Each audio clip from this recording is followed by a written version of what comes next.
exposição da carta de Paulo aos Efésios. O título da nossa exposição é O Povo Mais Abençoado da Terra.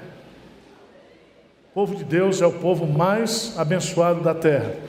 Nós iniciamos capítulo 1, a origem de todas as bênçãos, a bênção do conhecimento, a lição 2, a bênção da vida espiritual, lição 3, a bênção da família espiritual, a lição 4, a bênção do ministério, lição 5, a bênção da oração, aquela oração que nós analisamos aqui a semana retrasada, Efésios 3. Hoje nós vamos falar sobre a bênção da comunhão, da unidade do corpo de Cristo. E eu quero expor para vocês, nós vamos apenas nos deter nesta tarde e noite, capítulo 4 de Efésios, de 1 a 6. Efésios, capítulo 4, versos de 1 a 6. Vamos ler juntos, para não envolver-nos aí na leitura? Efésios, capítulo 4, versos de 1 a 6. Vamos lá? Rogo-vos, pois, eu, o prisioneiro do Senhor, que andeis de modo digno da vocação a que fostes chamados, com toda a humildade e mansidão, com longanimidade, suportando-vos uns aos outros em amor, esforçando-vos diligentemente por preservar a unidade do Espírito no vínculo da paz. Há somente um corpo e um Espírito, como também fostes chamados numa só esperança da vossa vocação. Há um só Senhor, uma só fé, um só batismo, um só Deus e Pai de todos, o qual é sobre todos, age por meio de todos e está em todos. Amém. Há uma história que eu acho que é verídica. Um homem, ele resolveu visitar um hospício e o enfermeiro-chefe conduziu esse visitante a todas as alas do hospício. E o visitante ficou assim espantado porque a quantidade de pacientes, de doentes, era muito grande. E o pessoal que trabalhava lá, os enfermeiros, eram poucos. Eram poucos. E aí o visitante fez a seguinte pergunta para o enfermeiro: vocês não têm medo que esses pacientes, esses doentes, se unam e agridam vocês? E aí o enfermeiro deu uma risada e disse: olha, nós não temos nenhum medo. Por quê? Ninguém fica com medo, porque os loucos nunca se unem.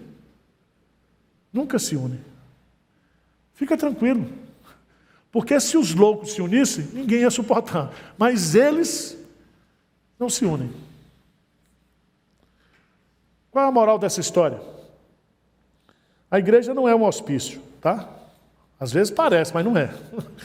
A igreja é a família de Deus.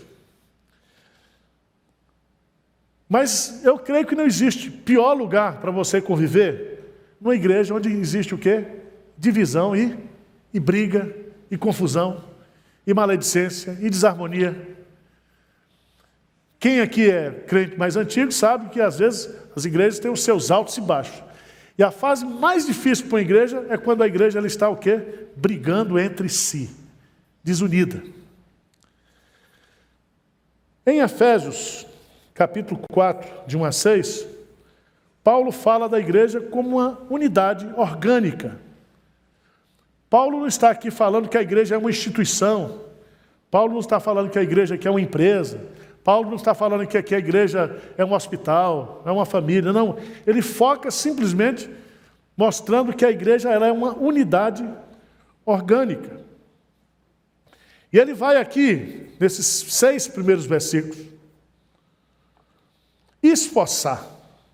ou exortar o crente, para que cada crente se esforce, dê tudo de si, para promover e para preservar o quê?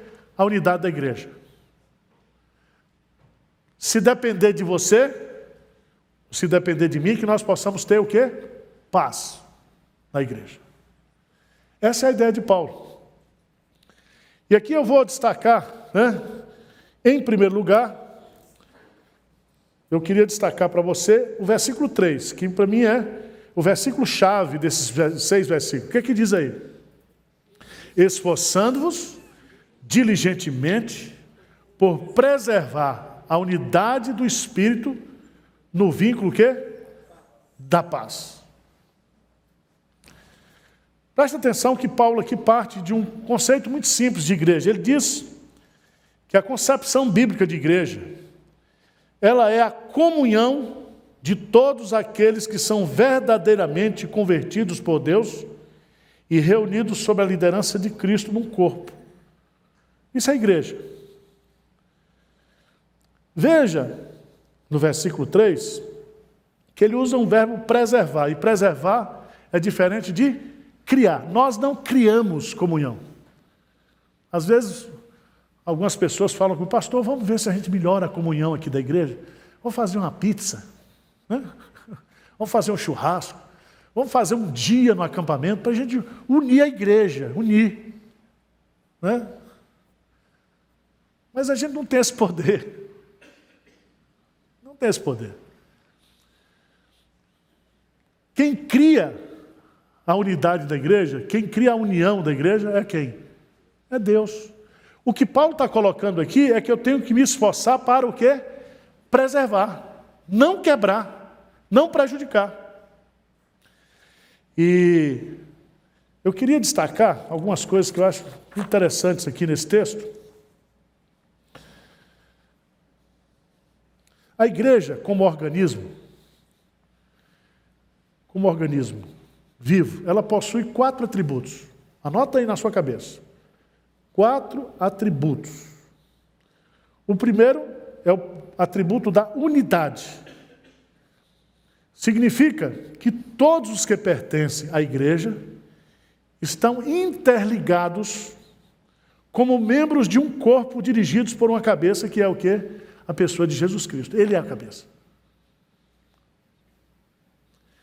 Então, não tem jeito, nós fazemos parte de uma unidade. Por isso que não dá para ser desigrejado, entendeu? Eu sou crente, eu estou ligado a Cristo, mas eu sou desigrejado. Não é assim, filho. Se você é crente, você já está igrejado. Não tem jeito. Vamos ver aqui. Vamos pegar lá 1 Coríntios, capítulo 12. 1 Coríntios, capítulo 12. Quando Paulo vai falar dos dons espirituais,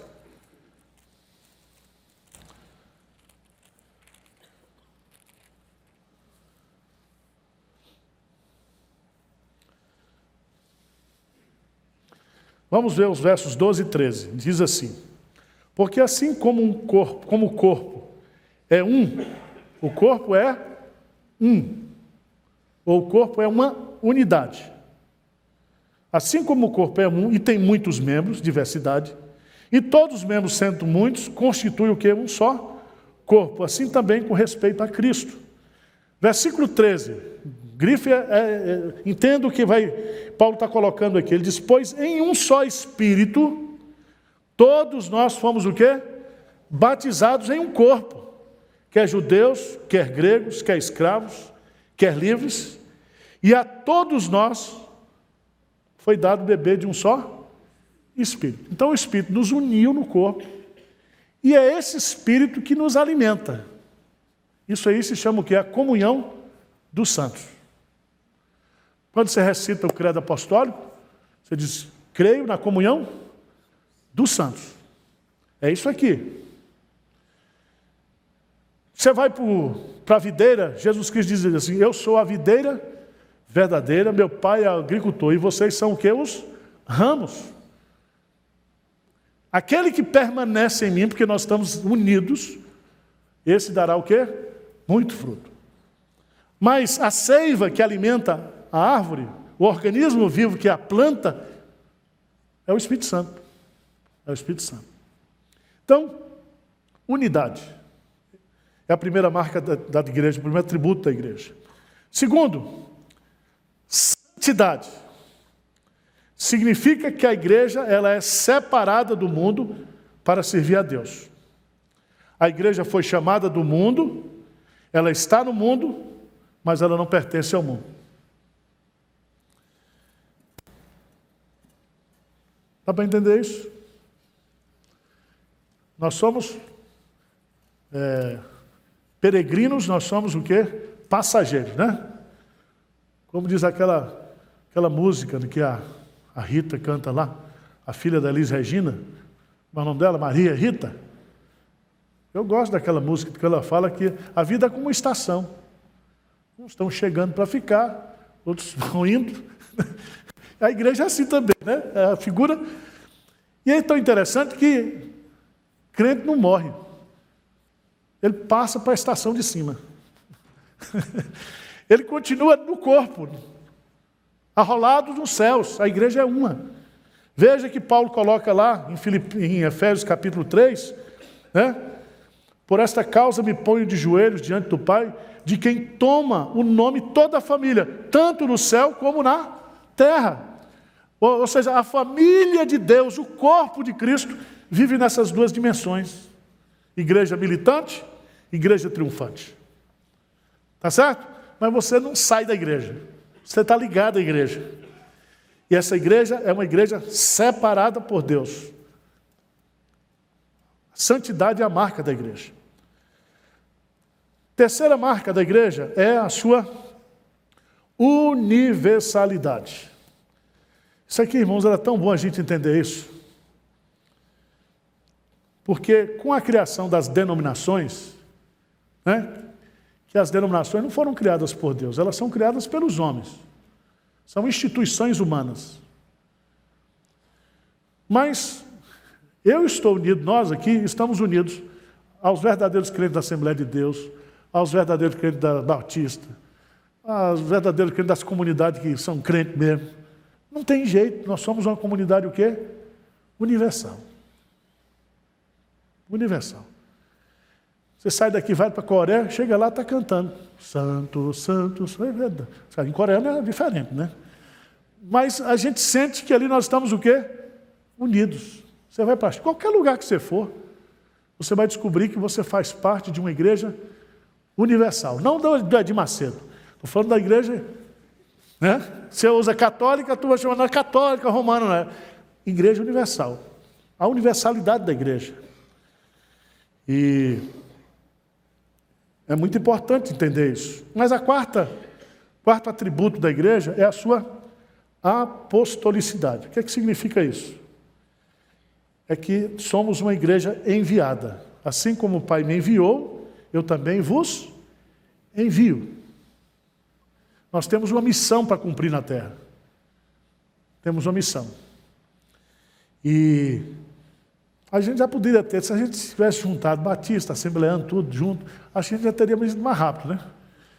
Juntasse as juntas de missões nacionais todas, internacionais, de todas as denominações, porque cada um puxa para um canto, puxa para o outro. Seria tão bom se houvesse essa... Mas a missão é nossa. A missão é nossa. O mundo não conhecerá Cristo senão através da igreja.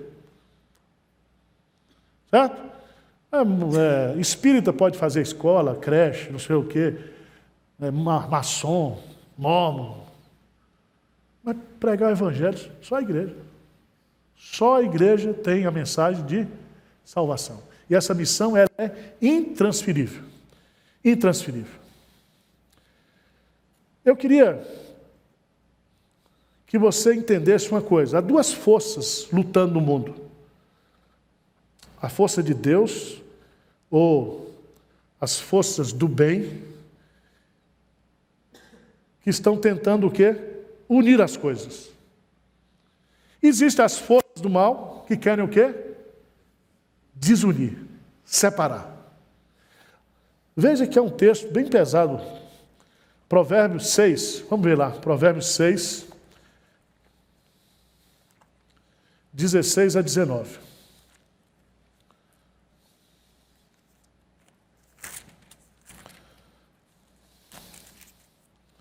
Provérbios 6, 16 a 19. Vamos ler juntos aí. A palavra de Deus traz para a gente assim de uma forma maravilhosa. Ele diz assim, vamos ler? 6 coisas o Senhor aborrece, e a 7ª a sua alma abomina: olhos altivos, língua mentirosa, mãos que derramam sangue inocente, coração que trama projetos iníquos, pés que se apressam a correr para o mal, testemunha falsa que profere mentiras, e o que semeia contendas entre... Veja bem, a 7ª coisa que ele o quê? Abomina. O que é? O que semeia contenda entre... Você acha que tem isso na igreja hoje? Hein? Gente que gosta de confusão.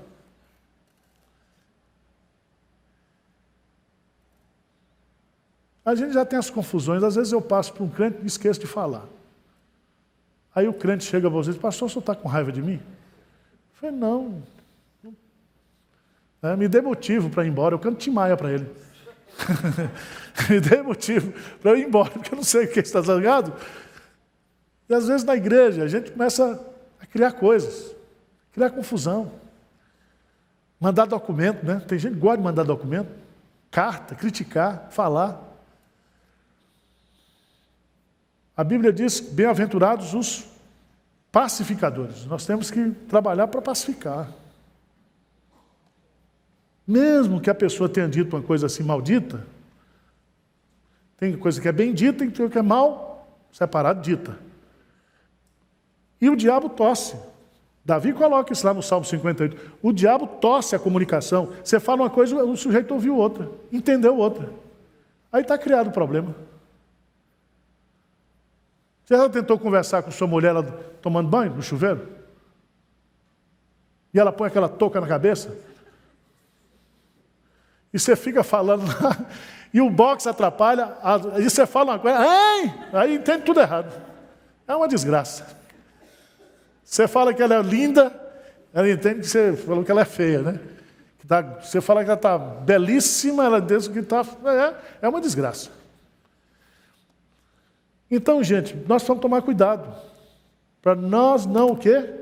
Semearmos contenda. Cuidado com o WhatsApp, cuidado com essas mensagens. Hoje a pior língua é a língua virtual. Porque o sujeito, quando ele está na frente da tela do computador, do celular, e o outro não está vendo, o cara fala. Outra coisa, não fica fazendo exegese de mensagem do WhatsApp.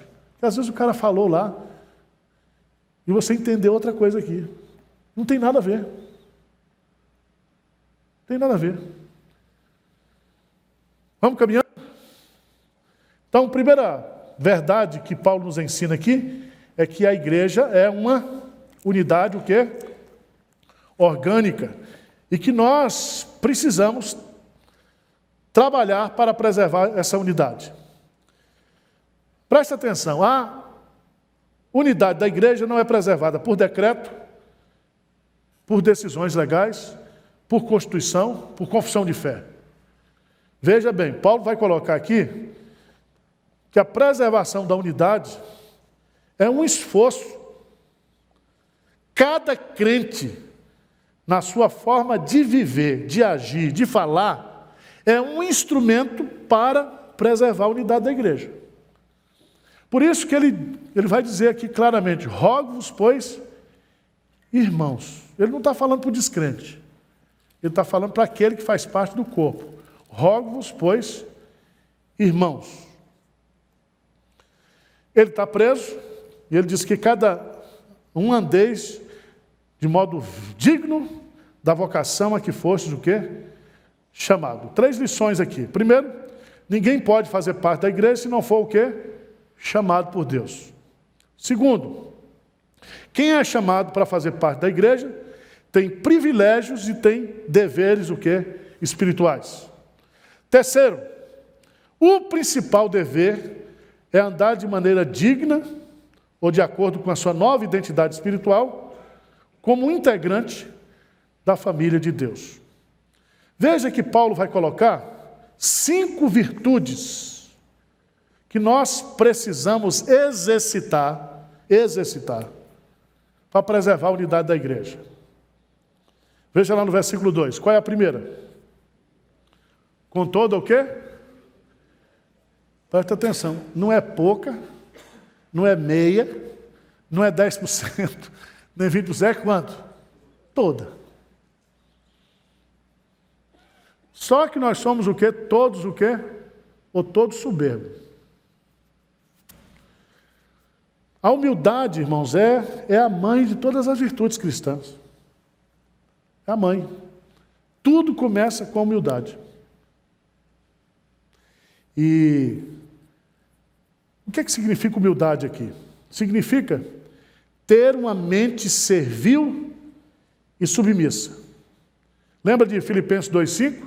Tende em vós o mesmo sentimento que houve também em Cristo Jesus.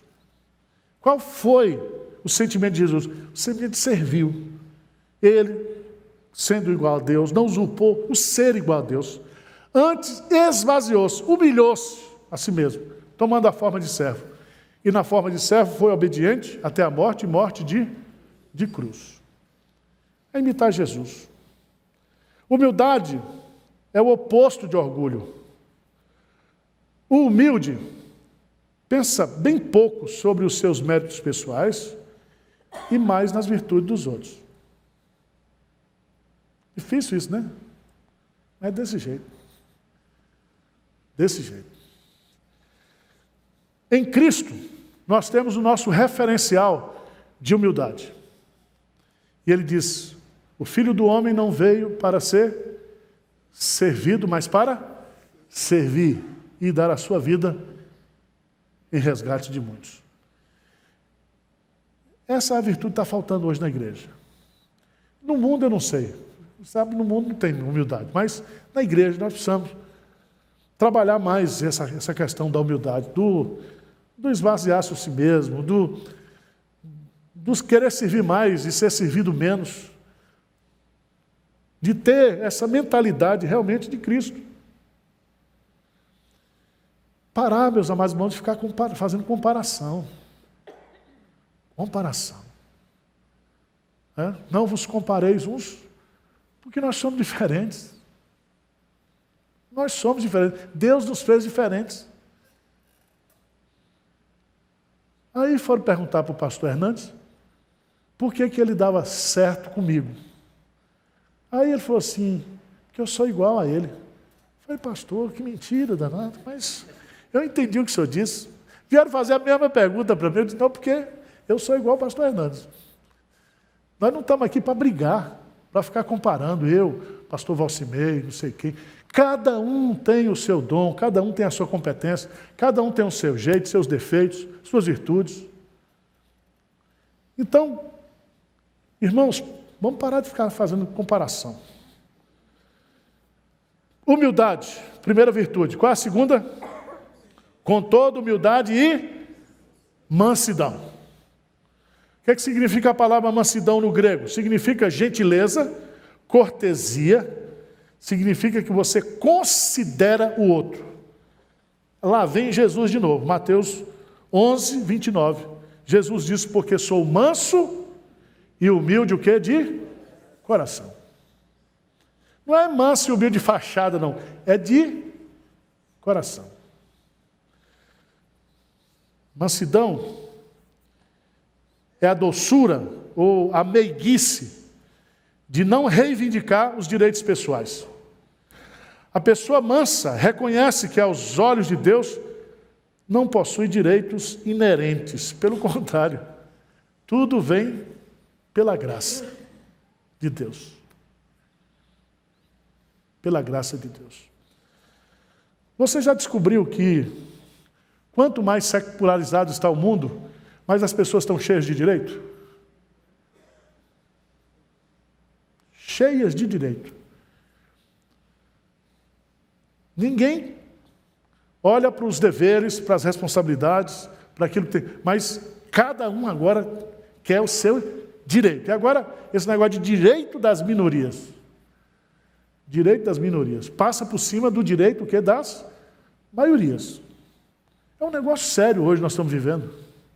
E esse espírito pode entrar dentro da igreja. E a gente começar a reivindicar direitos aqui na igreja. Presta atenção, meu irmão.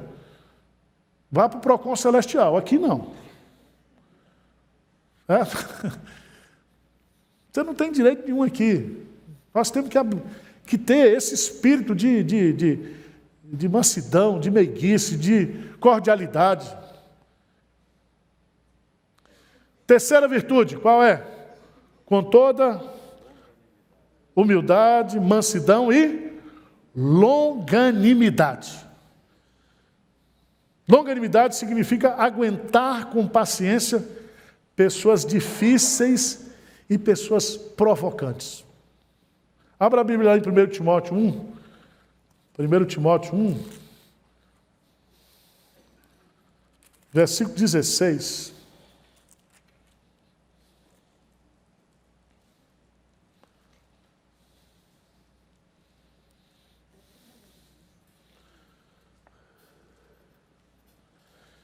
Paulo diz assim: mas por esta mesma razão me foi concedida misericórdia, para que em mim, o principal, evidenciasse Jesus Cristo a sua o quê? Completa longanimidade. E servisse eu de modelo a quantos hão de crer nele para o quê? A vida eterna. Você acha que Paulo provocou pouco a Deus antes da conversão?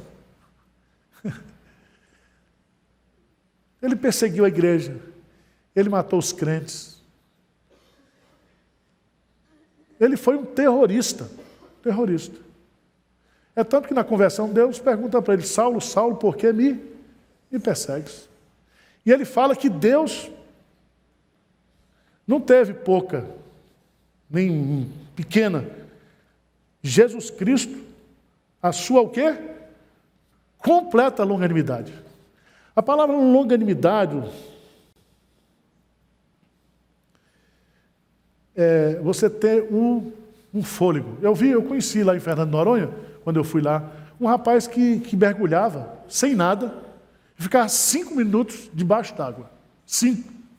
Ou seja, ele tem um fôlego o quê? Comprido. Isso é longanimidade. Sabia? Longanimidade é você aguentar. E aguentar gente provocante. Você acha que tem gente na igreja que provoca você ou não? Hein? Tem ou não tem?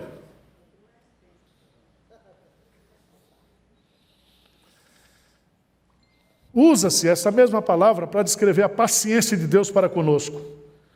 O cristão deve exercitar a longanimidade para com os irmãos, principalmente com os irmãos mais complicados.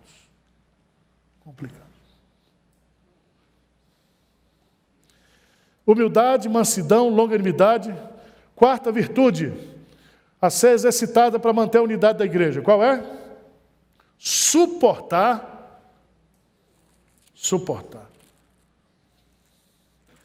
Suportando-vos uns aos outros. Se a Bíblia diz que a gente tem que suportar, é porque o relacionamento é complicado, é ou não é? É ou não é? Suportar. E essa palavra suportar significa, e aí você observa, que é um mandamento mútuo. Suportando-vos uns. Porque você acha que o outro é insuportável. Suportável é você. Por isso que é um mandamento o quê? Mútuo. Tem dia que você chega com TPM espiritual na igreja. Você é insuportável. Né? Tem gente que desconta em você, briga com o marido e cara, desconta com o pastor.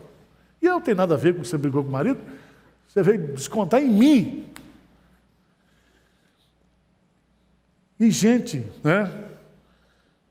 Cada um tem um histórico de vida, cada um vem para a igreja com expectativas, algumas expectativas irreais. Né? E Essa palavra, irmãos, ela é muito interessante porque ela nos ajuda ou nos ensina a conviver com as diferenças.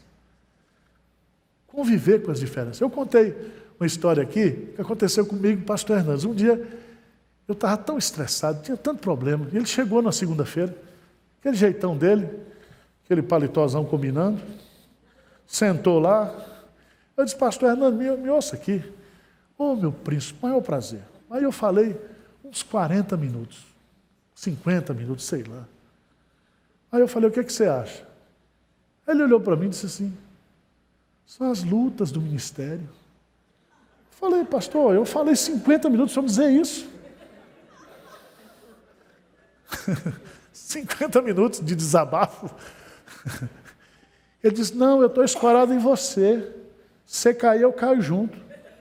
Oh, meu Deus do céu. Estou perdido. Estou perdido. Né? Somos diferentes ou não somos? Somos. E bem diferentes. Bem diferentes. Então nós precisamos entender isso. Né? O Djalma aqui, presbítero, manso.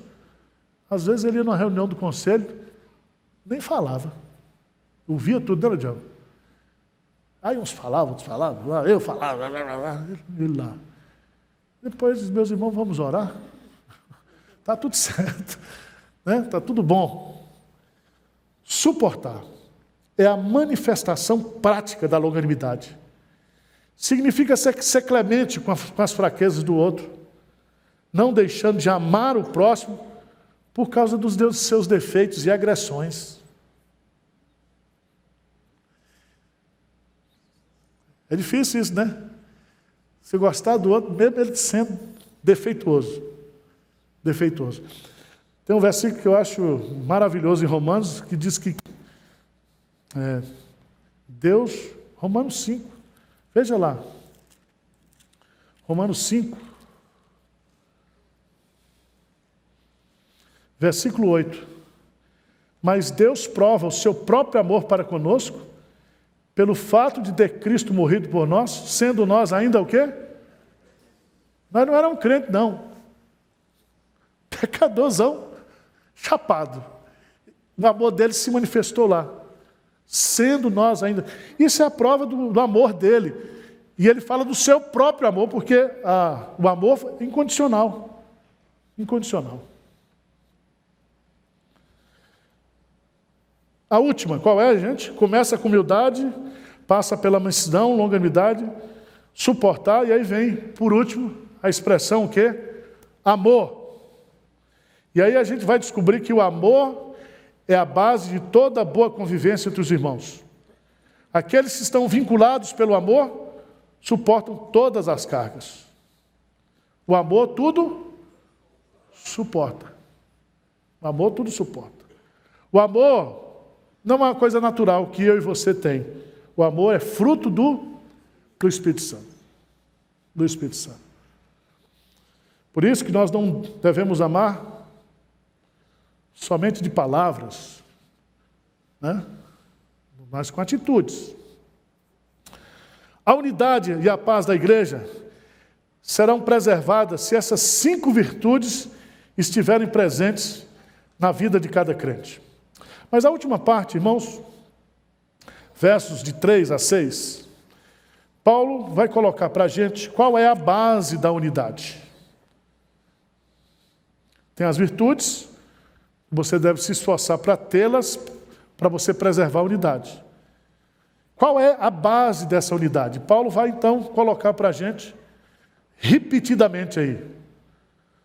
Primeiro, há somente o que? Um corpo. A igreja de Jesus Cristo é uma só. Ela é constituída por judeus e gentios. Ela reúne os crentes de todas as épocas, de todas as nações, de todas as línguas, de todos os povos, de todos os temperamentos, de todas as cores e raças. Então, é uma só. Não tem jeito. Você não tem outra opção para ir para outra igreja. Só existe essa. Uma só. Uma só.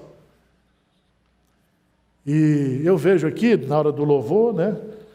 Tem um que louva assim, todo Tem uma irmãzinha da Assembleia de Deus, fica assim. Né? Graças a Deus, porque somos o quê? Diferentes. Agora eu não vou dizer que essa irmãzinha, eu que não balanço, sou assim, eu sou do corpo, ela não é do corpo. Quem sou eu para dizer isso? Nós precisamos ter paciência. Tem alguns crentes presbiterianos que acham que lá no céu só vai ter reformado calvinista. Se for reformado, Jesus vai estar no céu lá diz, quais são os capítulos da confissão de fé? Entra. Assim não, meu irmão. Está lá em Apocalipse 5, que estarão lá todos aqueles que foram comprados pelo sangue o quê? Do Cordeiro. Pode estar na Batista, pode estar na... E eu acho interessante que até mesmo essas igrejas neopentecostais, onde pessoas tiveram experiências com Cristo, experiências traumáticas de manipulação, essas pessoas estão saindo, sabe por quê? Porque Jesus diz, as minhas ovelhas ouvem o quê?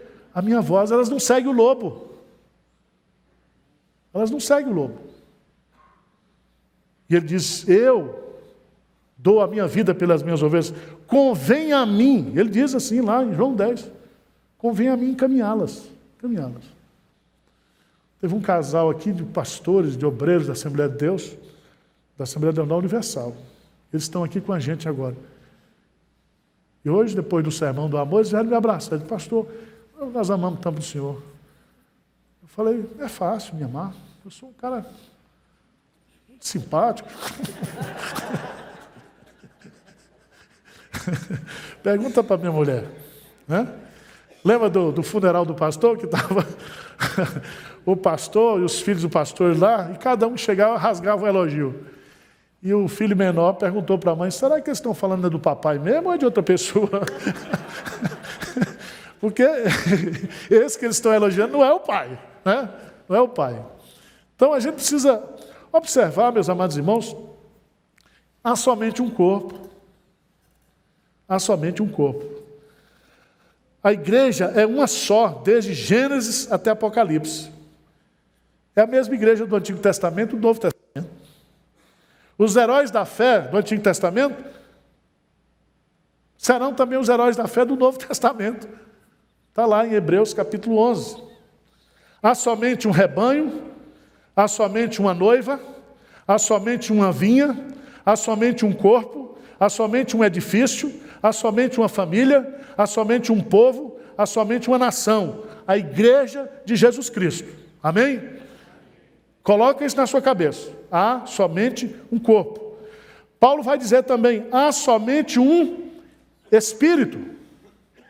Há somente um corpo e um espírito. A terceira pessoa da Trindade. Os que fazem parte da igreja são habitados e estão ligados por esse Espírito. Não tem jeito.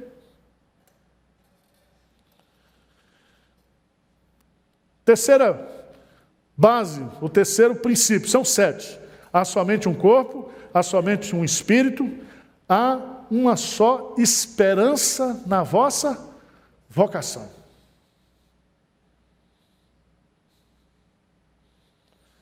Todo mundo que está na igreja, segundo Romanos capítulo 8, será conformados à imagem de Jesus. Tá certo? Essa é a esperança da nossa vocação. Não vai ter assim, um crente de primeira qualidade, um menos Jesus, outro mais Jesus, não. Todos seremos semelhantes, veremos como Ele é e seremos semelhantes o quê? A Ele. A nossa vocação está lá em Romanos 8, 29 e 30. Todos os que foram chamados têm essa mesma esperança, serem conformados à imagem de Jesus. Trata-se da perfeição espiritual na glorificação. Ou seja, nós atingiremos aquilo que Paulo chama da perfeita estatura de Cristo. De Cristo. Essa é a nossa esperança. É para todo mundo, é ou não é? Quarto, há um só Senhor. Versículo 5. Há um só Senhor.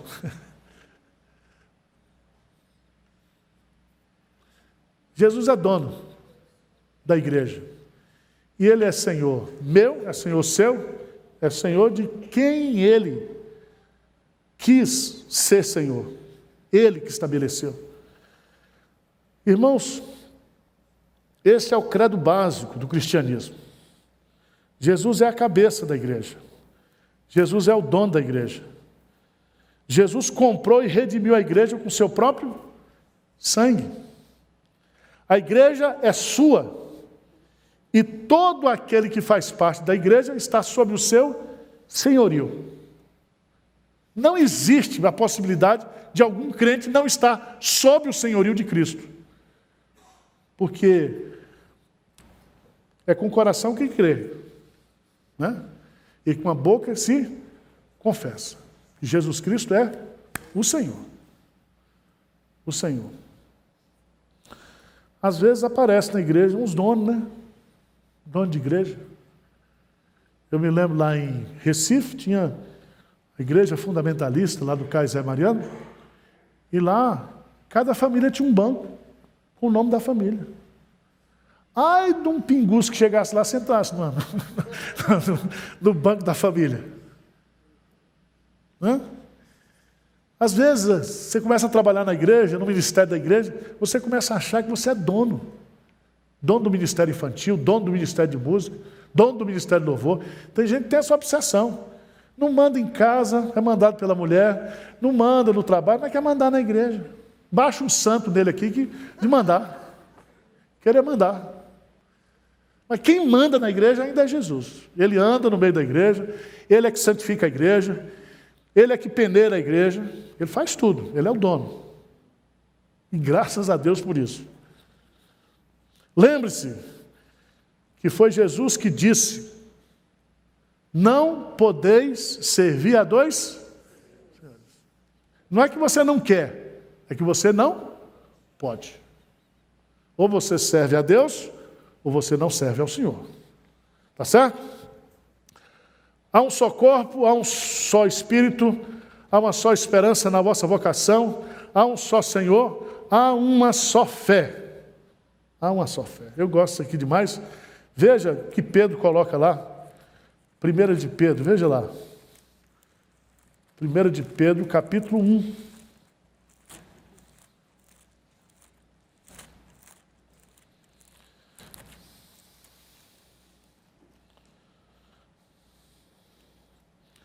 Desculpa, 2 de Pedro.